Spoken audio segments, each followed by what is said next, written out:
الحمد لله وكفى الصلاة والسلام على سيد الأنبياء والمرسلين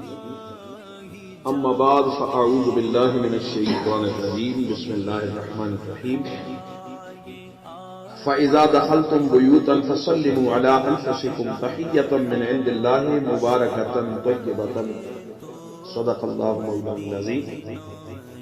عزیزان محترم، اللہ جل جلالہ ارشاد فرماتے ہیں فَإِذَا دَخَلْتُمْ بُيُوتًا، جب تم گھروں میں داخل ہونے لگو، فَسَلِّمُوا عَلَىٰ أَنفُسِكُمْ، تو سلامتی کی دعا دو ان گھر والوں کو جو تمہارے اپنے گھر والے ہیں۔ تحیۃ من عند اللہ، جو اللہ تعالیٰ کی طرف سے منفرد ہے، مبارکۃ طیبۃ، جو بڑی برکت والا اور پاکیزہ ہے۔ حضرت انس رضی اللہ تعالی عنہ سے مروی ہے، فرماتے ہیں حضور علیہ الصلوۃ والسلام نے ارشاد فرمایا، اے بیٹے جب گھر میں داخل ہو تو گھر والوں کو سلام کیا کرو، یہ تمہارے لیے بھی اور تمہارے آل خانہ کے لیے بھی باعث برکت ہوگا۔ اس حدیث کو ترمذی نے روایت کیا، اور حضرت انس رضی اللہ تعالی عنہ سے مروی ہے کہ وہ بچوں کے پاس سے گزرے، انہوں نے سلام کیا اور فرمایا حضور علیہ الصلوۃ والسلام اسی طرح کیا کرتے، یعنی سلام فرمایا کرتے۔ قرآن مجید فرقان حمید کے اندر ایک اور مقام پہ اللہ جل جلالہ نے سلام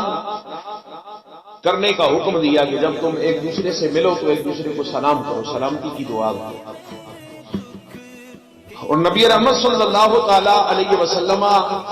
کا یہ ارشاد مقدس بھی ہے کہ اگر دو مسلمان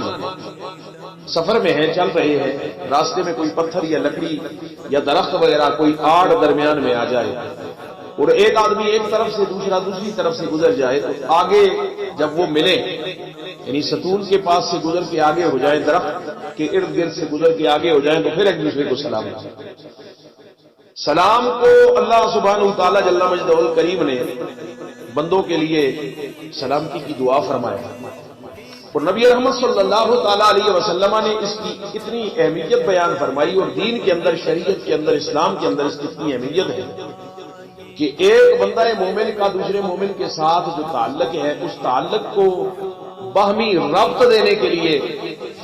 اس کو لازم قرار دیا کہ جب بھی ایک دوسرے سے ملو تو پھر ایک دوسرے کو احسن طریقے سے سلام کرو، اچھے طریقے سے سلام کرو۔ اور صرف یہاں نہیں کہ دنیا کے اندر ہم زندہ ہیں تو ایک دوسرے کو سلام کریں، بلکہ اللہ کے رسول صلی اللہ تعالی علیہ وسلم نے حکم دیا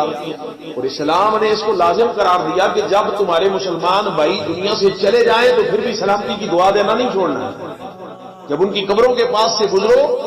تو ان کی قبروں کے پاس بھی انہیں سلام کر کے جایا کرو، السلام علیکم یا اہل القبور، او قبروں والو تم پر سلام۔ یہ سلامتی کی دعا جو ہے جب خلوص نیت کے ساتھ ایک مسلمان دوسرے مسلمان کو دیتا ہے، السلام علیکم ورحمۃ اللہ وبرکاتہ، تم پر سلامتی ہو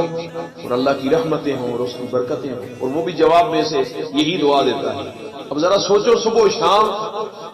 ایک معاشرے کے اندر چھوٹے بڑے مرد و زن ہزاروں لوگ رہتے ہیں، وہ سارے کے سارے اگر ایک دوسرے کو سلامتی کی دعا دیتے رہے دن بھر، کتنا اس میں پیسے تو خرچ نہیں ہوتے، وقت بھی نہیں لگتا، اور ایک مسلمان دوسرے مسلمان کو، چھوٹا بڑے کو، بڑا چھوٹے کو یہ سلامتی کی دعا دیتا رہے کہ تم پر سلامتی ہو، تم پر اللہ کی رحمتیں ہوں، اللہ کی برکتیں ہوں، تو کیا اللہ سبحانہ وتعالی رحمتیں اور برکتیں نہیں نازل فرمائے؟ کتنی بڑی سعادت کی بات ہے۔ لیکن آج ہم نے ہمارے معاشرے میں یہ بات جو ہے بڑی عروج پر پہنچ گئی ہے کہ لوگ ایک دوسرے کو سلام کرنا اپنی ہار سمجھتے ہیں، وہ یہ سمجھتے ہیں کہ میں نے اس کو سلام کیا تو میری بےزتی ہو جائے گی، اور بعض لوگوں کا یہ تصور ہوتا ہے، یہ خیال ہوتا ہے کہ یہ مجھے سلام کرے، میں اسے کیوں سلام کروں۔ تو یہ بات دھیان میں رکھے بغیر، جیسا کہ میں نے آپ کو نبی کریم علیہ السلام کی حدیث حضرت انس رضی اللہ تعالیٰ عنہ کے حوالے سے ابھی آپ کے سامنے پیش کی کہ حضور بچوں کو بھی سلام فرمایا کرتے، راستے میں بچے ملتے تو آپ انہیں بھی سلام کرتے تھے بچوں کو۔ اور بچوں کو تو خصوصی طور پہ سلام کرنا چاہیے تاکہ انہیں ترغیب ہو، ان کی تربیت ہو۔ جب بچوں کو سلام کریں گے تو ان بچوں کو پتہ چلے گا کہ یہ سلام کرنا ایک ضروری کام ہے، اور جب یہ بات ان کے ذہن میں بیٹھ جائے گی تو پھر وہ ہر کسی کو سلام کریں گے، انہیں بتانے کی ضرورت نہیں پڑے گی۔ بڑے افسوس کی بات ہے کہ آج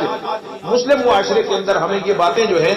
بار بار ان کو دہرانے کی ضرورت پڑتی ہے، بار بار ان کو بتانے کی ضرورت پڑتی ہے کہ یہ کام کرو، یہ کام کرو۔ حالانکہ ہمارے جو اسلاف تھے وہ ان چھوٹی چھوٹی چیزوں پر بھی بڑی توجہ رکھتے ہیں، اور یہی وجہ تھی کہ ہمارے معاشرے کے اندر، ہمارے سسٹم کے اندر برکتیں تھیں، اللہ کی رحمتیں، اور رزق میں برکتیں تھیں، جان میں برکتیں تھیں، مال میں برکتیں تھیں۔ یہ آج کل نئی نئی بیماریاں جنم لیتی ہیں، لوگ بیماریوں کا شکار، ایک ایک آدمی 50-50 100 بیماریوں کا شکار۔ اس کی وجہ کیا ہے؟ ہم نے دین سے دوری اختیار کی، ہم نے سنت رسول کو ترک کر دیا، جو صحیح طریقہ تھا، جو فطرتی اصول تھے نا، ان فطرتی اصولوں کو ہم نے چھوڑ دیا۔ جیسے ہی انسان فطرت کے اصولوں پہ عمل کرتا ہے، فطرتی طور پر اپنی زندگی کو جو ہے وہ استوار کرنے کی کوشش کرتا ہے، اس کی زندگی میں رحمتیں اور برکتیں آنا شروع ہو جاتی ہیں، اس کی زندگی سے اللہ سبحانہ و تعالیٰ کلفتوں کو دور کر دیتا ہے، اللہ اس کی زندگی سے تکالیف کو دور کر دیتا ہے، بیماریوں کو دور کر دیتا ہے، زحمتیں دور چلی جاتی ہیں۔ تو زندگی کو بندگی کی دہلیز پہ لا کر اپنے خالق و مالک کے حضور جھکانے کی کوشش کرو، تاکہ دنیا و آخرت کی سعادتیں جو ہیں وہ ہمارا مقدر ہو جائیں۔ وآخر دعوانا ان الحمد للہ رب العالمین۔